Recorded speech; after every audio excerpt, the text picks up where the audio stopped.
नमस्कार, आकाशवाणी चंडीगढ़ से प्रादेशिक समाचारों के साथ मैं गुरजीत कौर। सबसे पहले मुख्य समाचार। राष्ट्रीय अन्वेषण एजेंसी ने हरियाणा के 4 जिलों में आतंकी गतिविधियों में लिप्त संदिग्धों के ठिकानों पर छापामारी की। केंद्रीय पर्यटन मंत्रालय ने विश्व पर्यटन दिवस पर देश के 775 गांवों को सर्वश्रेष्ठ पर्यटन गांव पुरस्कार से सम्मानित किया। भारत ने चीन के हांगझोउ में चल रही एशियाई खेलों में आज 7 पदक हासिल किए। प्रधानमंत्री नरेंद्र मोदी ने खिलाड़ियों के अनुकरणीय प्रदर्शन की सराहना की। हरियाणा राज्य मादक पदार्थ नियंत्रण ब्यूरो की सभी इकाइयों में साइबर प्रकोष्ठ की स्थापना की जाएगी। और आज हरियाणा सहित देशभर में पर्यटन दिवस मनाया गया। अब समाचार विस्तार से। राष्ट्रीय अन्वेषण एजेंसी एनआईए ने हरियाणा में आज 4 जिलों सिरसा, फतेहाबाद, सोनीपत और रोहतक में आतंकी गतिविधियों में लिप्त संदिग्धों के ठिकानों पर छापेमारी की। पंजाब सीमा से सटे सिरसा जिले के गांव भीमा में राष्ट्रीय अन्वेषण एजेंसी की टीम ने सुबह बाउंसर के घर पर छापा मारा। यह बाउंसर लगातार विदेशी नंबरों पर बात कर रहा था। इसके अलावा रोहतक के गांव रिटोली में अतिवांछित हिमांशु उर्फ भाऊ व उसके साथी साहिल के ठिकानों पर भी छापा मारा गया। भाऊ 2020 से फरार है। फतेहाबाद के गांव बड़ोलावाली में हरजीत सिंह के घर पर छापेमारी की गई। हरजीत सिंह के आतंकी अर्श डल्ला के साथ संबंध बताए जा रहे हैं। केंद्रीय पर्यटन मंत्रालय ने आज विश्व पर्यटन दिवस पर नई दिल्ली के भारत मंडपम में ग्रामीण पर्यटन को बढ़ावा देने के लिए देश के 775 गांवों को सर्वश्रेष्ठ पर्यटन गांव पुरस्कार से सम्मानित किया। पर्यटन मंत्रालय द्वारा करवाई गई इस प्रतियोगिता में हरियाणा के तालाब गांव को कांस्य श्रेणी में सर्वश्रेष्ठ पर्यटन गांव 2023 का पुरस्कार दिया गया। हरियाणा सरकार के प्रवक्ता ने बताया कि ये गांव पारंपरिक खेती, बागवानी, खाद्य और जल संरक्षण को दर्शाने वाले फार्म टूरिज्म गांव के तौर पर जाना जाता है। उन्होंने बताया कि तालाब गांव के आसपास के भिंडावास वन्यजीव अभयारण्य, सुल्तानपुर में पक्षी अभयारण्य, हरि वन औषधि वाटिका और नवगृह वाटिका हैं जो जैव विविधता से घिरे हुए हैं। भारत ने चीन के हांगझोउ में जारी एशियाई खेलों में अब तक शानदार प्रदर्शन किया है और देश को आज कुल 7 पदक मिले हैं। निशानेबाजी में भारत ने 2 स्वर्ण, 2 रजत और 2 कांस्य पदक हासिल किए। सिफ्त कौर समरा ने महिलाओं की 50 मीटर राइफल 3P व्यक्तिगत स्पर्धा में स्वर्ण पदक जीता। इसी प्रतियोगिता में आशी ने कांस्य पदक अपने नाम किया। ईशा सिंह ने महिलाओं की व्यक्तिगत 25 मीटर पिस्टल स्पर्धा में रजत पदक पर कब्जा किया।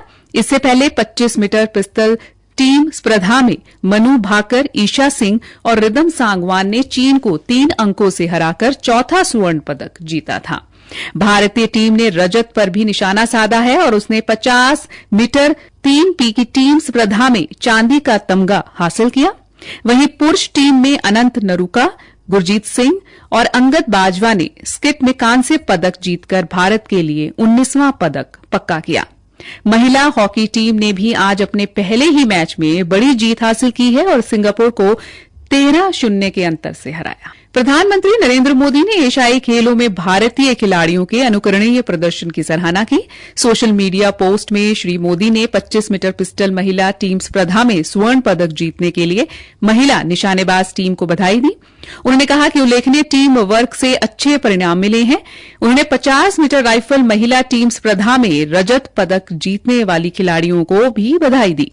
श्री मोदी ने कहा कि महिला खिलाड़ियों ने असाधारण प्रतिभा का प्रदर्शन किया है। केंद्रीय युवा मामले एवं खेल मंत्री अनुराग सिंह ठाकुर ने एशियाई खेलों में स्वर्ण पदक जीतने पर भारतीय एथलीटों को बधाई दी है। आज नई दिल्ली में मीडिया से बात करते हुए उन्होंने कहा कि देश ने 41 साल बाद घुड़सवारी में स्वर्ण पदक जीता है। श्री ठाकुर ने विश्वास व्यक्त किया कि आने वाले दिनों में पदकों की संख्या बढ़ेगी। आकाशवाणी चंडीगढ़ के समाचार सेवा प्रभाग द्वारा मेरी माटी मेरा देश अभियान के तहत अमृतकाल में शुरू की गई प्रश्नोत्तरी प्रतियोगिता का आज का प्रश्न है, आज के दिन यानी 27 सितंबर को किस महान स्वतंत्रता सेनानी की जयंती मनाई जाती है। प्रश्न एक बार फिर से सुन ले। आज के दिन यानी 27 सितंबर को किस स्वतंत्रता सेनानी की जयंती मनाई जाती है। अपने उत्तर newsairchd@gmail.com पर तुरंत मेल कर सकते हैं। कल पूछे गए प्रश्न का उत्तर है, ईश्वर चंद्र विद्यासागर को समाज सुधारक के रूप में राजा राम मोहन राय का उत्तराधिकारी माना जाता है। इस प्रश्न का सही उत्तर देने वाली हमारी विजेता हैं पंजाब के गुरदासपुर से वंशिका। प्रादेशिक समाचार आकाशवाणी चंडीगढ़ से प्रसारित किए जा रहे हैं। हमारे राष्ट्रीय बुलेटिनों और ताजा समाचारों के लिए आप हमारी वेबसाइट newsonair.in/ic.in पर लॉग कर सकते हैं। हरियाणा राज्य मादक पदार्थ नियंत्रण ब्यूरो के प्रमुख अतिरिक्त पुलिस महानिदेशक ओपी सिंह ने कहा है कि ब्यूरो की सभी इकाइयों में साइबर प्रकोष्ठ की स्थापना की जाएगी।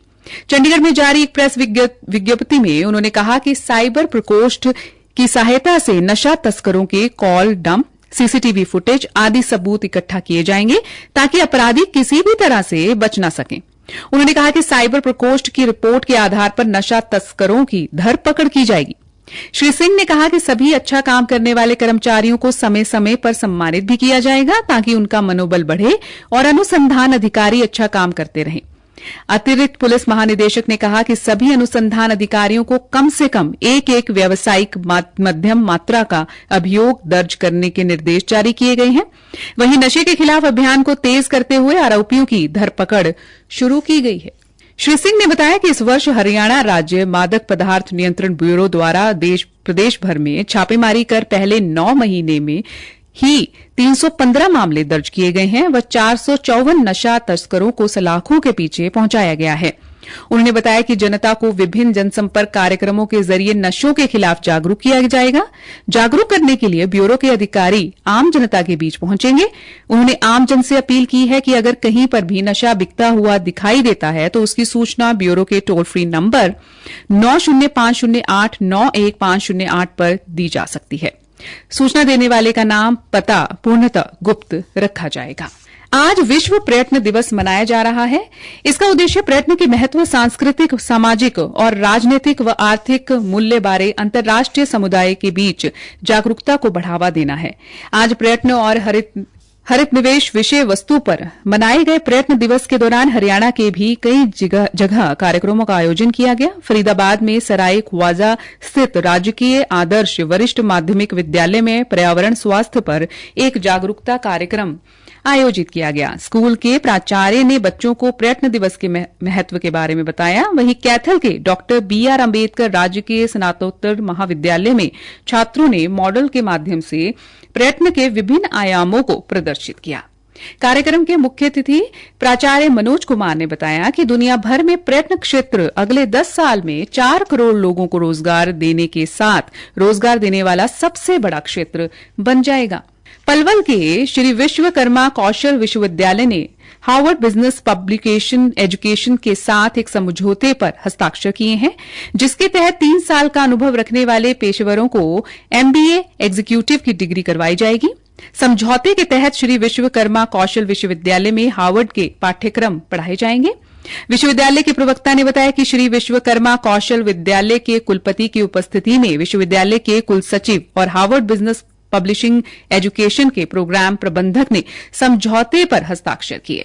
उन्होंने बताया कि यह समझौता कॉर्पोरेट और उद्योगों में काम कर रहे 3 साल के अनुभवी पेशेवरों के लिए वैश्विक स्तर के MBA एग्जीक्यूटिव प्रोग्राम के लिहाज से बेहतर महत्वपूर्ण साबित है। सूचना एवं प्रसारण मंत्रालय के केंद्रीय संचार ब्यूरो के हिसार एवं नारनौल कार्यालय द्वारा जिला प्रशासन के सहयोग से कुमारी विद्यावती आनंद DAV कन्या महाविद्यालय में 5 दिवसीय एकीकृत संचार राष्ट्रीय पोषण अभियान व 9 साल सेवा सुशासन व जन कल्याण योजनाओं बारे जागरूकता कार्यक्रम व प्रदर्शनी का आयोजन किया जा रहा है। प्रदर्शनी का समापन 3 सितंबर को किया जाएगा। आज अंबाला के पास हरियाणा के राज्यपाल बंडारू दत्तात्रेय के काफिले के साथ चल रही दमकल गाड़ी पलट गई, जिससे विक्रम और नरेंद्र नामक कर्मचारी चोटिल हो गए। राज्यपाल अपने निजी चिकित्सक और राजभवन के वरिष्ठ चिकित्सा अधिकारी डॉक्टर तलवार को निर्देश दिए हैं कि स्वयं PGI जाकर वे अपनी देखरेख में कर्मचारी का उपचार करवाएं। अंत में मुख्य समाचार एक बार फिर से। राष्ट्रीय अन्वेषण एजेंसी ने हरियाणा के 4 जिलों में आतंकी गतिविधियों में लिप्त संदिग्धों के ठिकानों पर छापामारी की और आज हरियाणा सहित देश भर में पर्यटन दिवस मनाया गया। इसी के साथ ये समाचार बुलेटिन समाप्त हुआ। नमस्कार।